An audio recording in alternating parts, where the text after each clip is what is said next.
철학자 프랜시스 베이컨은요, 다양한 인간을요 세 유형으로 이제 나눠서 이야기를 합니다. 첫 번째가 개미 같은 유형이고, 두 번째가 거미 같은 유형, 세 번째가 꿀벌 같은 유형. 대략 느낌 오시죠? 개미 같다라는 것은 근면한 사람입니다. 항상 세상 두 쪽 나도 맡은 일 열심히 하는 거죠. 그런데 재밌는 것은 특별히 남에게도 고통 주지 않고요, 더불어 남에게 기쁨도 주지 않는다라고 이야기합니다. 제가 이제 여기까지 수다하면 되는데, 그 다음 이야기가요, 전혀 남에게 고통과 기쁨을 주지 않기에 세상엔 필요 없다라고 이야기까지 합니다. 여기에는 동의가 되든 동의 안 되든 간에요, 우리가 세상 살면서 나같이 법 없이도 사는데 라는 그 말이 나는 그래도 괜찮아 이 소리 할 수 있겠다 생각하는데, 그 유형 안에서는요, 개미 같은 유형이 근면하지만 남에게 피해도 안 주고, 그렇지만 남에게 기쁨도 안 주고, 그런데 그렇게 사는 유형을요 그렇게 좋게 평가를 하지 않는다는 거죠. 거미 같은 유형은요, 거미줄 쳐서 자기 볼일 다 해결합니다. 곤충들 잡아먹는다라는 거죠. 불로소득자가 대표적인 그런 어떤 모습이고요.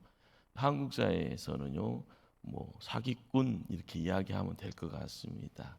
남들 거 뺏어가는, 양육강식으로 이야기하면은요, 주먹질하면서 갖고 오는 이 시대의 조폭들도 거미 같은 유형이 될 겁니다.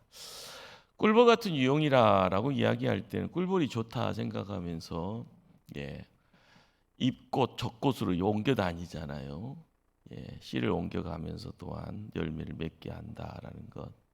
꿀을 우리에게 선물로 하지만은 꿀보다 더 이렇게 값어치가 있는 것은요, 이 세상 넓은 어떤 보이지 않는 그런 자리까지 생명을 전달하고 있는 그런 어떤 노고가 있습니다. 그리고 시간이 지나면 열매가 맺어진다라는 거죠. 대단하지 않습니까? 우리가 이게 가정이다 국가에서 교회 안에서 어떤 존재일까라고 한번 생각해보는 시간입니다. 있어도 그만이고 없어도 그만인 개미 같은 존재인가? 아니면 가족과 이웃과의 어떻게 보면 불필요한 그리고 고통을 던져주는 거미 같은 존재인가? 아니면 항상 남들에게 유익을 전달하고 시간이 지나서는 그러한 결과물이 더 좋은 세상으로 만들어가는 볼꿀 같은 존재인가? 오늘 읽은 요한복음 11장은요, 예수님 사건과 더불어서 예수님을 중심으로 사건들이 진행이 되는 가운데 사람들이 모여지는데, 이 모여지는 사람들이 네 종류의 유형으로 모습을 드러낸다라는 겁니다. 사건이 있습니다. 죽은 나사로가 살아난 것이죠. 그런데 거기에 각각 다른 어떤 모습, 반응을 보인다라는 것. 사람들이 몰리는 이유가 뭘까요? 처음은 죽었다라고 해서 장례식장에 온 겁니다. 시간이 지났다 보니까요, 유대인이나 우리 한국 사회나 3일장 치르는데 유대인들은 또 거기에 의미성을 두고 어쩔 때 다른 어떤 내용을 우리에게 전달을 하는데, 3일 정도 지나면은요, 잠깐 기절을 하더라도 일어나기가 요원한 시간이고요. 그리고 날씨가 습하고 좀 날씨가 더운 어떤 지역에서는 그쯤 되면은 아무리 뭐해도 어떻게 보면 썩습니다. 그런데 3일이 아닌 4일이 지난 다음에 예수님이 모습을 등장을 해서요, 함께 가자꾸나라고 이야기를 할 때 구경 났네 하고 사람들이 또 이렇게 모입니다. 예수님이 나사로야 하면서요, 나와라 하니까 사람들 눈에는 기이한 모습을 목도하게 되죠. 정말 죽었던 나사로가 걸어서 나옵니다. 정말 놀라운 일이죠. 온 몸을 배를 두른 시신이 무덤에서 나오는 걸 보고 사람들 귀신 만나듯이 혼비백산합니다. 자, 45절 말씀을 함께 한번 합독할까요? 45절 말씀. 예. 마리아에게 와서 예수께서 하신 일을 본 많은 유대인이 그를 믿었으나, 예, 믿었으나, 예. 여기에 이제 대다수 사람들의 그 믿음의 자리에 이 믿었으나 해서 점점점 하면서 이제 생략되어지고 함축되어지는 내용이 녹아져 있는데, 첫 번째 유형은 어떤 유형일까? 죽은 나사로를 통하여서 예수님이 행하신 일을 보고 그리고 믿어지는 그런 어떤 자리에 사람들이 있었다라는 겁니다. 이 정도면은 지극히 정상이죠. 믿어가는 것이요. 예. 죽은 지 4일 되었건만 예수님의 그 선포를 통하여서 예수님의 모습을요 조금이라도 알아듣는 그런 어떤 계기가 되어지고, 예수님의 목소리를 통해서 하나님의 권세가 증거되었을 때 닫혔던 문이 열려지는 어떤 기이함의 내용들, 이건 시간이 지나고 나서요 무슨 일로요? 예수님이 직접 십자가에 못 박혀 피 흘리시고요 무덤에 갇혀서 3일 있다가 무덤을 박차고 나오신 일과 유사성이 있는 겁니다. 자, 한 사건과 또 다른 사건을 바라보면서요 시간이 지나고 나서 어떤 한쪽은요 경험한 사람이 있고 어느 한쪽은 전혀 경험 안 한 사람이 있다 했을 때 이 사건을요 이렇게 던져놔서도요 항상 많은 사람들에게 입술에 오를 만한 그런 이야기가 될 겁니다. 중요한 것은 죽은 사람이 이제 살아나왔다라는 겁니다. 오늘날도 죽은 사람이 살아나는 기적은 있다라는 말도 가끔 가다가 소문으로 뉴스거리가 되어지지만, 일어나지 않을지언정 우리가 알아야 될 중요한 사실은요 하나님 살아계신다는 겁니다.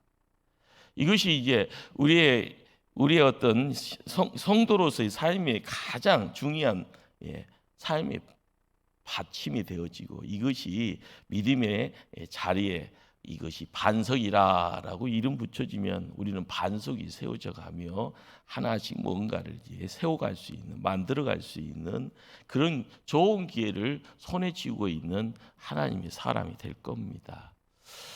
우리 하나님 다양한 방법으로 말씀하시잖아요.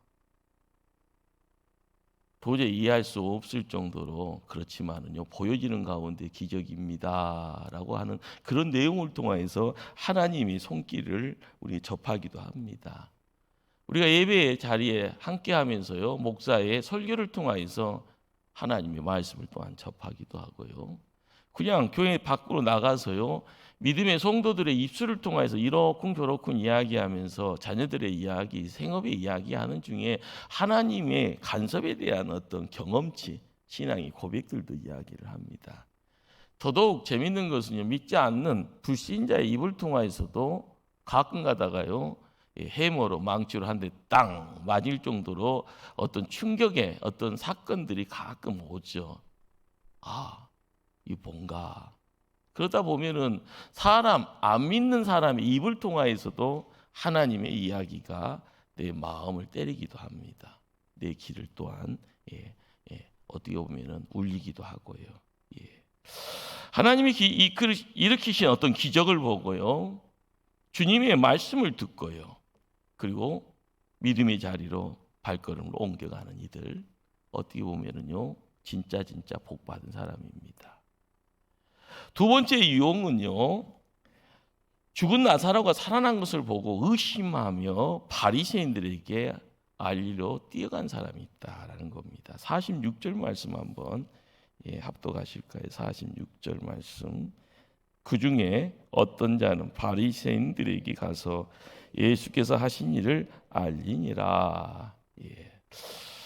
이 바리새인이 예수님이 메시아이기에 믿으라고, 당신들도 믿으시오라고 하면서 기쁜 복음의 소리 가지고 뛰어가는 발걸음이었는가, 아니면 이 사람 큰 사고 칠 사람이요 하면서 고발하려고 뛰어갔는가에 대해서는 성경은 침묵합니다.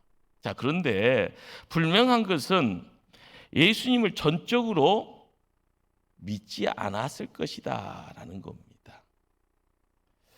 어떻게 보면은 이런 부류의 사람들을요 회색지대에 속한 사람이라고 이야기하죠. 이것도 아니고 저것도 아니고요.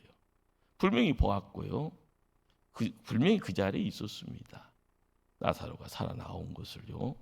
자, 온전히 믿음 안에서 그 사건을 고백을 해야 되지만 그냥 본 겁니다. 그냥 그 자리에 있었던 것뿐입니다. 예.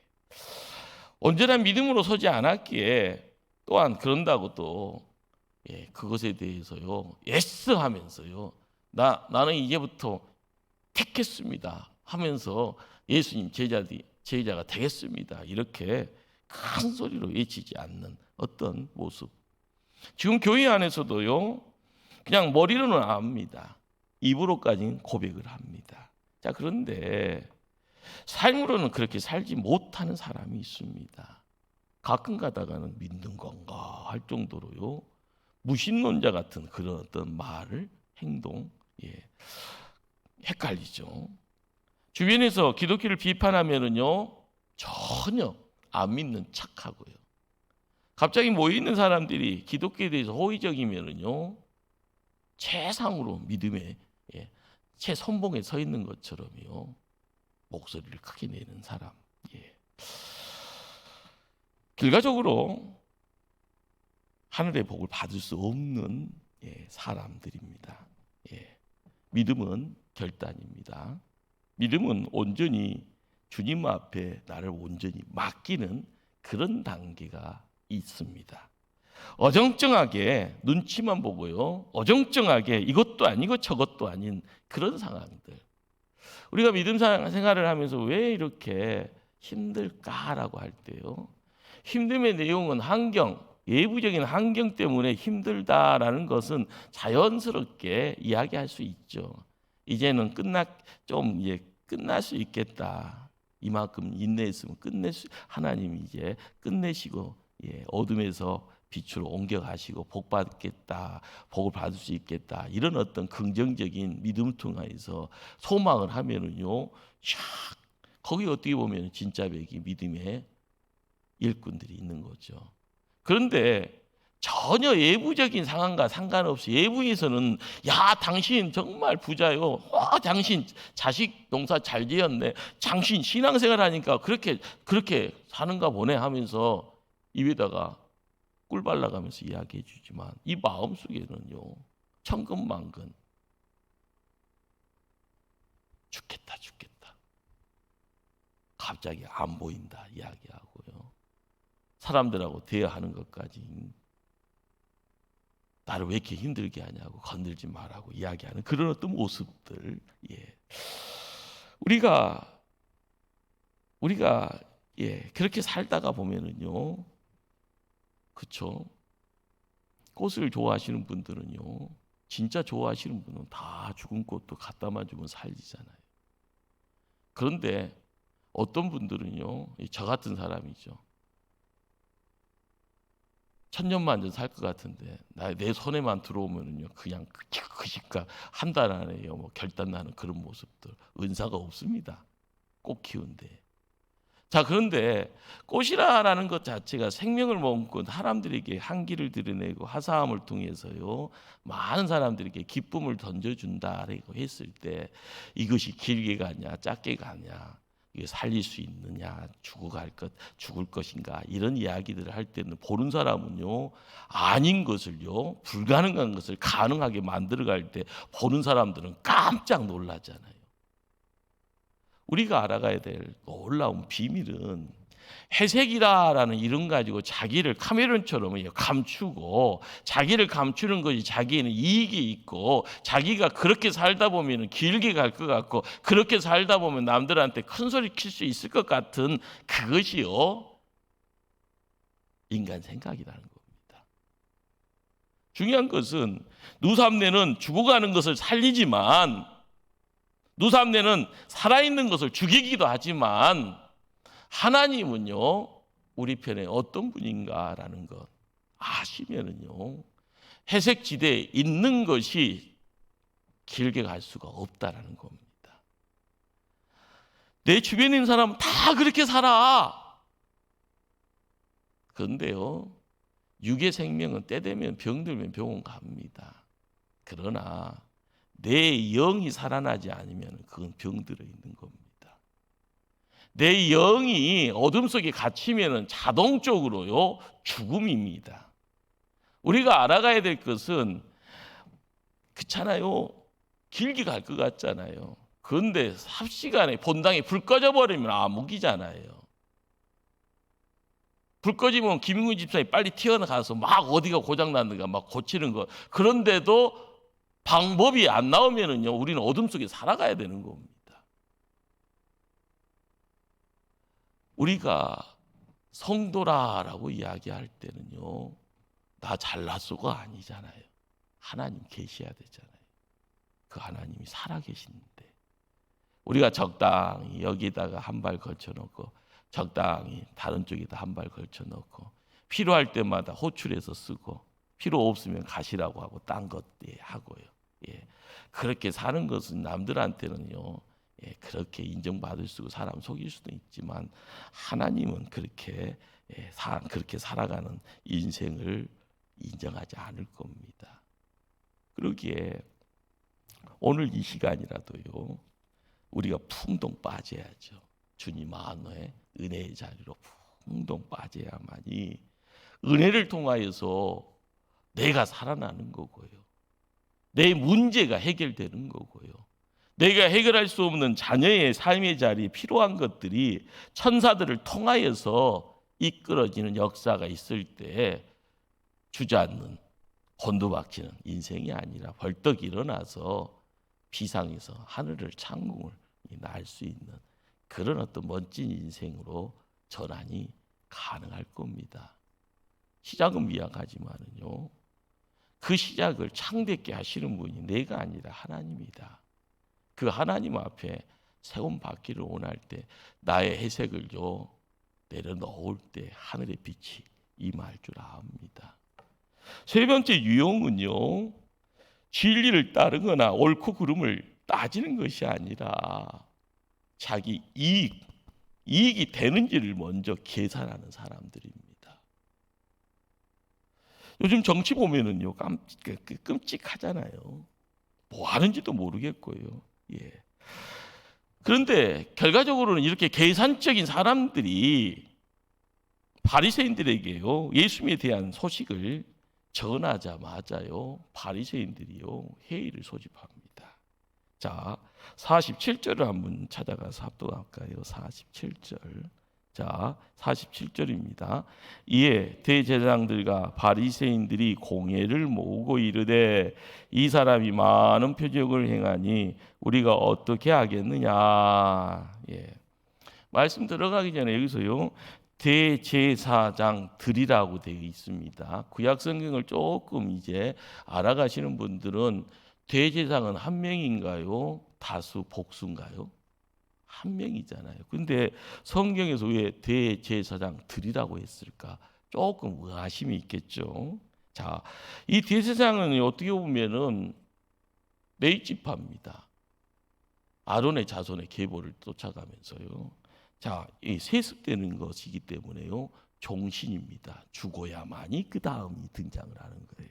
자, 그런데 대제사장이 되어지면 갖고 있는 어떤 특권이라는 것이 엄청나겠죠. 종신이니까. 대통령은 한국의 대통령 5년짜리인데 죽을 때까지입니다. 예. 자, 예수님 당시에 대제사장이 아나스였습니다. 그런데 오늘 등장하는 인물은요 가야바죠. 자, 아나스와 가야바의 관계는요 사이 관계입니다. 장인과 사이. 왜 아나스가 대제사장이었다가 또 다른 제사장 가야바가 등장을 하게 되는가? 예. 무능하고 부패하고요. 백성들에게부터 전혀 손가락질 당하는 가운데 존경, 신망을 얻지 못하는 그런 상황이 됩니다. 그러다 보니까 노마의 황제, 대제사장은 노마 황제가 들어올 틈이 없는데요. 노마의 황제에게 건의를 합니다. 그리고 나서 노마의 황제의 명령에 따라서 아나스의 사위였던 가야바가 정치적으로 대제사장에 임명이 됩니다. 이것은 전무후무한 일이고요. 예수님이 이 땅에 오신 것 자체가 전무후무한 일인지라 그 당대에 제사장이 이런 식으로 정치적으로 임명되어지는 어처구니 없는 이런 상황들 연출이 되죠.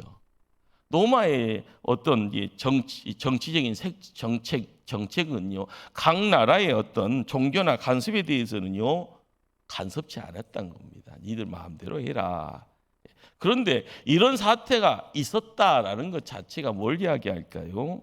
대제사장이 갖고 있는 것은 대표성입니다. 그 나라의 유대교의 어떤 가장 최고의 위치에 있으면서 지도자의 자리를 지켜가야 될 사람이 무능의 극치에 부패로 찌들려져 있기에 이런 어떤 상황들이 만들어지죠. 그러기에 지금 장인된 아나스와 사이 가야바가 함께 참석했다라는 그런 이야기가 됩니다. 자, 거기에서 무슨 이야기가 되어집니까? 이 사람이 많은 표적을 행해나 우리가 어떻게 하겠느냐? 이 사람은 예수입니다. 자, 우리가 어떻게 하겠느냐? 공회로 모였기 때문에 우리가 이제 이 공회가 요즘식으로 이야기하면 여의도의 국회입니다. 72명이 모여 있는 이 공회의 자리인데 여기서 이제 이러쿵저러쿵 논의가 있는 거죠. 큰 문제가 생겼어. 이러다가 이 나라가 큰일 날 것 같소. 이 양반 이렇게 놔주면은 전염병이 되어져. 코로나처럼 이 나라가 난리 나면 로마의 군대 가서 우리 나라를 또 와장될 것 같은데 어떻게 하면 좋겠어?라고 이야기하는 거죠. 자, 그런데 우리는 이 예루살렘에서 이루어지는 이런 어떤 여러 가지 이 내용 속에서요, 이들이 정말 나라의 대표성이 있는 사람들인가라는 거죠. 그들의 마음속에서는요, 메시아에 대한 이야기들을 끊임없이 백성들, 민초들은 메시아에 대해서요 끊임없이 기다리고 있는데 이들은 단지 그렇습니다. 우리가 예수라는 자가 메시아라고 이야기가 되어지는데 진짜인지 가짜인지 알아봐야 되는 거 아닌가, 이런 논의도 있어야 되고요. 만약에 가능성이 있다 하면은 메시아인 예수를 우리가 어떻게 도와줄 수 있을까 의논해야 될 겁니다. 그러나 이런 의논가 전혀 없잖아요. 그들의 관심사는 뭡니까? 저 예수라는 청년이 우리에게 해가 될 것이냐 득이 될 것이냐라는 겁니다. 오늘날도요 이런 얼굴에 탈을 쓴 짐승들이 많습니다. 악하죠, 악해. 이들이 직분적으로는요 사회 지도층이 인사고요. 그들이 가지고 있는 권세가 종교에서도 대표성이 있고요, 경제적으로 대표성이 있습니다. 그러니까 좀 돈 좀 만지는 사람이 회장님 소리를 듣잖아요. 그래서 이제 모여 있는 한국엔 정경련이 무슨 이렇게 회장님들 모여서 모이는 잔치가 있는데 그것이 어떻게 보면은요, 그 당시는 사두개인들이 그렇게 돈을 상공적으로 돈을 만져서 장사하는 사람들이 모여 있는 그런 어떤 그룹들이 사두개인입니다. 자, 그런데 여기에 이제 바리새인과 사두개인이 주축이 되어서 72명의 공회가 형성이 되어집니다. 자, 그런데 이들이 나라를 지켜가는 것이 아닙니다. 자기 이익만 추구합니다. 그러다 보니까 이들이 가지고 있는 특징이 뭔가 하면 거짓말한다는 거죠. 거짓말한다는 거. 오늘 말씀도요, 이거 예수 저렇게 놔두면 우리 나라 모든 사람들이 예수 다 믿게 될 거요. 이렇게 지금 이야기를 하고 있습니다. 자, 48절 말씀 한번 합독합니다. 48절. 만일 그를 이대로 두면 모든 사람이 그를 믿을 것이요, 그리고 로마인이 와서 우리 땅과 민족을 빼앗아 가리라 하니. 지금 예수 때문에 까딱 잘못하면 이 나라 완전히 초토화됩니다. 저렇게 놔두면 이 백성 다 예수 믿으면 큰일 납니다.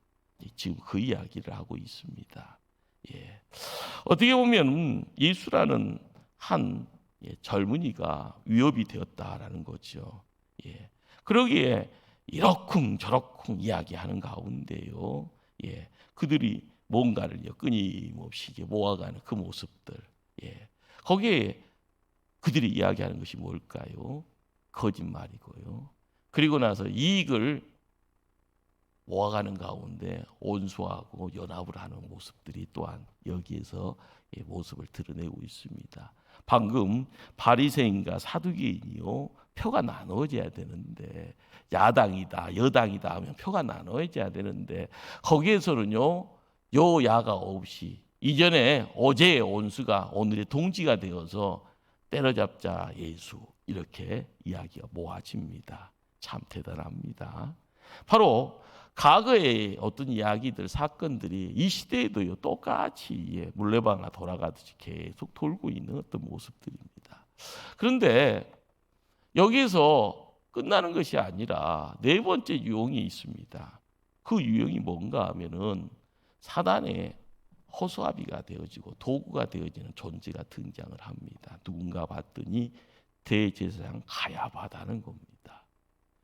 로마의 황제에 의해서 대제사장이 되어지고 그의 대제사장 명칭, 그렇지만 장인이 있기에 항상 뭔 문제가 있으면 장인 앞에서 쫄랑쫄랑 쫓아가서 뭔가를 이야기를 합니다. 자, 어떻게 보면 주구죠. 자, 49절 말씀을 함께 한번 합독하십니다. 49절 말씀. 그 중에 한 사람, 그의 대제사장인 가야바가 그들에게 말하되 너희가 아무것도 알지 못하는도다. 자, 그 다음 절 50절도 합독합니다. 한 사람이 백성을 위하여 죽어서 온 민족이 망하지 않게 되는 것이 너희에게 유익한 줄을 생각하지 아니하는도다 하였으니, 자, 재밌죠. 예수 죽어가는 것이 이 나라 안 망한다, 이 나라 살 길이다, 이렇게 결론을 지어버리잖아요. 사람들이요 이러쿵저러쿵 논의하고 격론이 되었을 때는 어떨 때는 싸우는데, 자, 이런 어떤 싸움의 자리에서 속한 내용들이 정리가 되어지는 자리에서요 누군가가 정리자로 등장이 됩니다. 누가요? 정리하는 사람이 가야바입니다. 대제사장이고요. 그리고 나서 뭐 이런 것 가지고 이렇게 오랫동안 논의를 하냐? 그냥 잡아 죽이면 되지. 그 사람이 죄가 없을지라도 저 사람이 죽어서 우리가 로마 사람들에게 침공당하지 않으면 그게 더 좋은 것 아니냐. 대의를 위해서 소를 희생하자. 자, 그런데 재밌는 것은요, 결과적으로 믿음 없는 자의 눈에서는 이 내용이 함께 어울려집니다. 그런데 재밌는 것은 예수님이 거니는 그 길이요, 이런 세상에 믿음 없는 사람들의 논의 속에서 그냥 일직선으로 쭉 나가는 가운데 십자가로 향해지는 역사가 있다라는 거죠. 우리가 믿음의 영역을 바라봤을 때는 이게 무슨 말이요? 라고 이야기되잖아요. 그런데 말씀을 읽다 보면 예수님 왜 죽으려고 작정을 하고 이렇게 가시는가? 이런 생각도 듭니다. 자, 그런데 예수님을 죽이려고 작당 모의하는 이들이 그 당대 지도층의 사람들, 사두개인, 바리새인들, 대제사장이 모여서 논의하고 그렇게 땅. 그래서 사단 마귀가 사단의 세상이 되어지는 것처럼 보였는데, 그 자리를 통과하니 하늘의 문이 열리고요, 하나님의 나라가 이 땅에 임하는 역사로 함께 있다는 겁니다. 놀랍기만 합니다. 우리는 믿음의 영역을 통하여서요, 우리가 초대교회에 들어와서 믿음 생활하면서 나는 어떤 부류의 사람일까라는 질문 앞에 다시 한번 우리가 기도하는 마음 가지고요, 나의 주변을 살펴야 될 줄 압니다. 하나님 말씀 선포될 때마다 아멘 하고 믿고 따르는 자인가, 아니면 의심스러워서 선택을 유보하는 자인가, 아니면 유불리를 따져가면서 거짓으로 악을 도모하고 있는지는 아니한가, 아니면은요 사단의 앞잡이가 된 줄도 모르고 앞장서서 하나님 말씀 애곡하고 제멋대로 해석하면서요 문제에 문제를 만들어가면서요 눈동머리가 더 커져가는 가운데 주변 모두를요 다 망가뜨려 버리는 그런 존재가 아닌가. 항상 겸손해야 될 줄 압니다. 자, 말씀은요 53절에요 무슨 말씀이 있습니까? 이날부터는 그들이 예수를 죽이려고 모의하니라. 예수를 잡아 죽이려고요 힘 있는 자들이 모여서 결정합니다. 세상이 갑자기 어둠으로요 짙게 깔린 것 같고요, 세상이 다 끝나버린 것 같잖아요. 그러나 우리가 알아가야 될 것은 그 자리가 세상의 끝도 아니고요, 그 자리를 통해서 예수님께서 우리를 향하여서 구속사의 큰 물주기로 찾아왔던 모든 것이 단절되는 것이 아니더라라는 겁니다. 생각할 때마다요 항상 무슨 생각을 해야 될까? 예수님이 힘이 있는 분인데도요 왜 여기서 침묵하셨을까? 그렇습니다. 왜 침묵하셨을까? 자, 그리고 나서 예수님은 이 사건 이후에는요 광야의 빈들에 머물기를 힘씁니다. 왜 예수님 맞서 싸우지 않았을까? 우리가 교회를 지켜나가면서요 이런저런 생각하잖아요. 왜 예수님은 저렇게 못된 놈, 악한 무리들을 그냥 내버려 두셨을까? 이유는 뭘까요? 아직 하나님 때가 아니다라는 겁니다. 우리가 항상 세상 살아가면서요 어쩔 때는 용기요라고 이야기하면서요 사람을 모읍니다. 기도하자고 이야기하고요 땀 흘려갑니다. 그런데 하나님의 때가 아니면은요 결과적으로 우리는요 아닌 것을 느끼잖아요. 우리가 드렸던 정성이, 우리가 드렸던 땀이, 우리가 드렸던 눈물이요 어쩔 때는 어디로 간지 다 사라져 버립니다. 하나님의 때, 그 하나님의 때를 알아간다라는 것이 참 힘듭니다. 예루살렘에 입성할 때 호산나라고 하면서 예쳐지는 그 무수한 군중들이 어느 한순간에요 또 다른 얼굴을 통하여서 예수님한테 요구를 하잖아요. 당신의 본 모습을 보여달라고요. 그러면서 손가락질하고, 그러면서 침 뱉고요, 그러면서 끊임없이 괴롭힘의 손길로 예수님을 힘들게 합니다. 마지막 십자가에서 못 박힌 그 자리에 다 구경꾼이 돼서요 혹시나 하는 마음 가지고 지켜보잖아요. 여기서 진짜 뭔 일 있지 않냐 할까? 그런데도 하나님의 때가 아니더라는 거죠. 하나님의 때는요 십자가에서 피 흘려 돌아가시더라, 무덤에 들어가서 3일 동안 그 무덤 속에서 갇혀 있었더라, 그리고 나서 무덤 문을 박찰 때 3일의 시간이 흘러간 다음이더라. 무덤 문을 박차고 나와서 세상을 다 새롭게 뒤집어 버린 것도 아니었잖아요. 흩어져 있는 제자들을 통하여서 다시 새로운 출발을 하더라는 겁니다.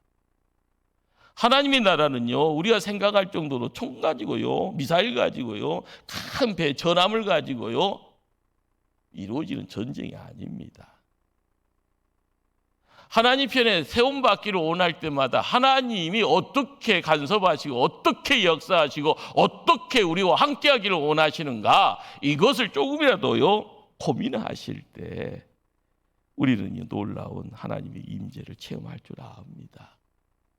매일매일의 삶 속에 우리는 평범이라고 이야기되어질 수 있는 그 자리에 하나님의 생기가 들어오면은요 마른 뼈가 살아나는 거고요. 잡초로요 항상 사람들의 출입을 가로막았지만은요 시간이 지나서 물된 동산이 되어져요. 많은 이들에게 아름다운 꽃이요 주렁주렁 큰 나무를 통해서 열매가 맺어져서요 하늘에서요 새들이 날아오고 나비들이 찾아와서요 친구하자고 할 때마다 누군가가 와서는 거기서 휴식합니다. 누군가가 와서는요 새롭게 회복하고요 고침받아서 발걸음 또 옮겨갑니다. 우리가 하나님이 어떤 분인가, 예수님은 어떤 세상에 오셔서 우리에게 말씀을 주시는가, 나사로를 통하여서요 우리에게 뭔가를 보여주셨는데 그 내용은 지금 이 시대에 우리에게는 어떤 마음으로 함께하는가, 다시 한번요 하나님의 말씀을요 마음속에 새겨야 될 줄 압니다. 우리의 귓가에 말씀이 울릴 때마다요 잠시만요 그것이 아니라 순종의 자리로 나를 온전히 나의 삶을 방향을 잡아가면서 무릎으로 헌신을 결단할 때마다 매일매일의 삶 속에 하나님의 복됨이 넘쳐갈 줄 믿습니다. 기도하십니다. 사랑의 하나님.